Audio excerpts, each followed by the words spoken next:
Hello, আসসালামু আলাইকুম। কলঙ্কা আজকে আমাদের ২০ বক্সনগর বিধানসভার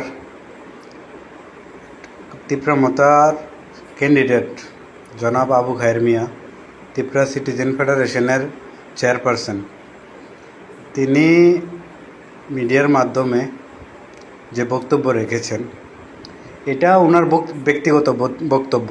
আমি ইভিনিং থেকে দেখতেছি প্রত্যেক নিউজ চ্যানেলের মাধ্যমে বিভিন্ন ধরনের কমেন্ট, বিভিন্ন ধরনের গালিগালাজ, বা কেউ আবার বলছে ভালো, কেউ আবার জয় শ্রীরামও বলছে। তো আমি আমার সমস্ত ফ্রেন্ড সার্কেল এবং ২০ বক্সনগর হোক, আমাদের ফেসবুক ফ্রেন্ডের লাইভের মধ্যে ওপেনলি বলছি, তিপ্রামথা কোনো সিদ্ধান্ত নিছে না। তিপ্রামথা ডাইরেক্টলি কইছে না, তিপ্রামথা পার্টি কইছে না যে তোমরা সিপিএমকে ভোট দাও বা বিজেপিকে ভোট দাও। এটা ওনার ব্যক্তিগত ব্যাপার। সবারই স্বাধীনতা আছে, সবারই সিদ্ধান্ত আছে যে উনি নিজস্ব ব্যক্তিগত মতামত তুলে ধরতে পারবে। এই নয় যে তিপ্রামথা বলে দিয়েছে বা সিপিএমকে দাও, বিজেপিকে দাও, এরকম কেমন কিছু না। আবু খায়ের ভাই যেটা রেখেছে এটা কোনো ব্যক্তিগত ব্যাপার, এটা তো সবাই রাখতে পারে না। যে কোনো পার্টির হোক, মেম্বার হোক, যে হোক, পার্টির চেয়ারপারসন হোক, যার যার ব্যক্তিগত ব্যাপার, স্বাধীনতা তো আছে, স্বাধীনতা বলে কিছু তো আছে। তো ওনার কথাতে এরকম না যে ওনার পার্টির সিদ্ধান্ত, ওনার কথা যে পার্টির সিদ্ধান্ত এরকম না, এটা ওনার ব্যক্তিগত মত। বক্সনগরের উন্নয়নের স্বার্থে 4.5 বছর, এরকম না যে বর্তমানে উপনির্বাচনে তিপ্রামথা প্রার্থী দেয়নি। হয়তো আমাদের দল এটাও সিদ্ধান্ত নিতে পারে যে আমরা ভোট দেওয়া থেকে বিরত থাকবো, বা আমরা ইন্ডিপেন্ডেন্টকে ভোট দেবো, সিপিএমকেও নয়, বিজেপিকেও নয়। এটাও আমাদের দলের সিদ্ধান্ত নিতে পারে। আমাদের দলের এখনও কোনো সিদ্ধান্ত আসেনি। আর আরেকটা কথা হচ্ছে, দনপুর এবং বক্সনগর আমার দলের উদ্দেশ্য করে বলছি, প্রধান বিরোধী দল বর্তমানে তিপ্রামথা। বক্সনগরটা ছাড়লাম, ওটা সিপিএমের জিতা দল, জিতে একটা বিধানসভা। দনপুরে তিপ্রামথার প্রার্থীর খুব প্রয়োজন ছিল।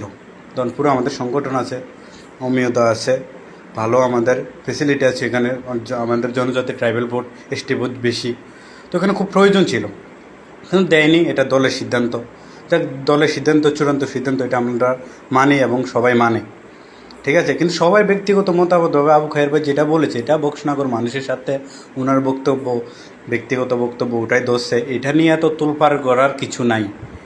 যা করছে, যে কিছু মিডিয়াতে দেখলাম গাতা থেকে ইন্দুর বেরিয়ে আসলো, আবার কিছু মিডিয়াতে যে পোল্ট্রিবাজ, অনেক কিছু বিভিন্ন ধরনের।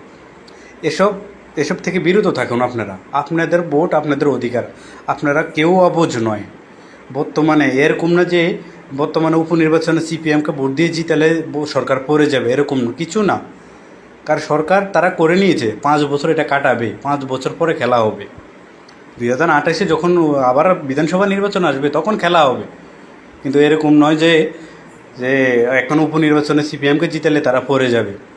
তাই এই আমাদের তিপ্রামথা যখন প্রার্থী দেয়নি, আমাদের তিপ্রামথার যত লিডারগুলো আছেন, গাঁও দেখে রাজনীতিটা ছাড়েন না। সিপিএমের রাজনীতি সিপিএমকে একা ছেড়ে দেন, করতে দেন, বিজেপিকেও একা ছেড়ে দেন। এত তোলপাড় করার কী আছে এটার মধ্যে, কী আছে?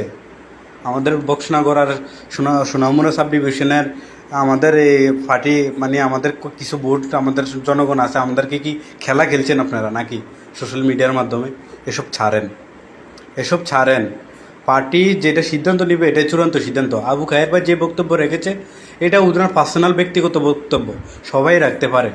পার্সোনাল ব্যক্তিগত বক্তব্য উনিও রাখতে পারে, আমিও রাখতে পারি, সবাই রাখতে পারে। তা নিয়ে তো তোলপাড় করার কিছু নেই। উনি বিজেপিতে জয়েন করেননি, বা আমিও বিজেপিতে জয়েন করিনি, ঠিক আছে। উনি জনগণের স্বার্থে বলেছেন, যা বলেছেন জনগণের স্বার্থে বলেছেন। কিন্তু উনি এটাও বলেছেন যে ওইটা পার্টির কোনো ডিসিশন না, এটা উনি নিজস্ব ডিসিশন। তাই এত তোলপাড় করার কিছু নাই। একবার অমিয়তার বক্তব্য বলুন, একবার খায়ের ভাইয়ের বক্তব্য বলুন, এসব নিয়ে তোলপাড় করছেন। তিপ্রামথাকে নিয়ে খেলা খেলছেন, সোনামুড়া সাব ডিভিশনে তিপ্রামথাকে নিয়ে খেলা খেলছেন। কোথায় ছিলেন আপনারা এতদিন? যখন সংগঠন জিরো থেকে গ্রাউন্ড লেভেল থেকে কাজ করি, কোথায় ছিলেন আপনারা? যখন আমার উপরে অ্যাটাক হয়েছিল, কোথায় ছিলেন আপনারা? হ্যাঁ, এসব ছাড়েন, খেলাগুলো ছাড়েন। পার্টির সিদ্ধান্তে চূড়ান্ত সিদ্ধান্ত থাকবে, পার্টি যেটা সিদ্ধান্ত নেবে এটাই আমরা মানতে বাধ্য। আর খায়ের ভাইয়ের বক্তব্য নিয়ে এত তোলপাড় করার কিছু নাই। কেউ বলছে ওকে বহিষ্কার করতে হবে, দল বিরোধী কাজ করেছে। কি করেছে খায়ের? কোন দিক দিয়ে দল বিরোধী কাজ করেছে ওনার বক্তব্য রেখেছেন, ব্যক্তিগত বক্তব্য।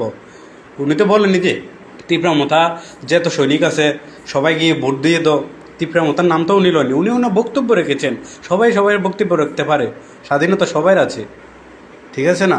এটা নিয়ে তো তোলপাড় করার কিছু নাই। তো সবাই ভালো থাকবেন, সুস্থ থাকবেন। নির্বাচনে কি হয় দেখেন, ময়দানে লড়াই হবে, 1 ইঞ্চি জমিনও কারোর জন্য ছাড়া হবে না। তীব্রামথা সোনামুড়া সাব ডিভিশনে আছে, থাকবে, ভবিষ্যতেও থাকবে, লড়াই হবে। আসসালামু আলাইকুম,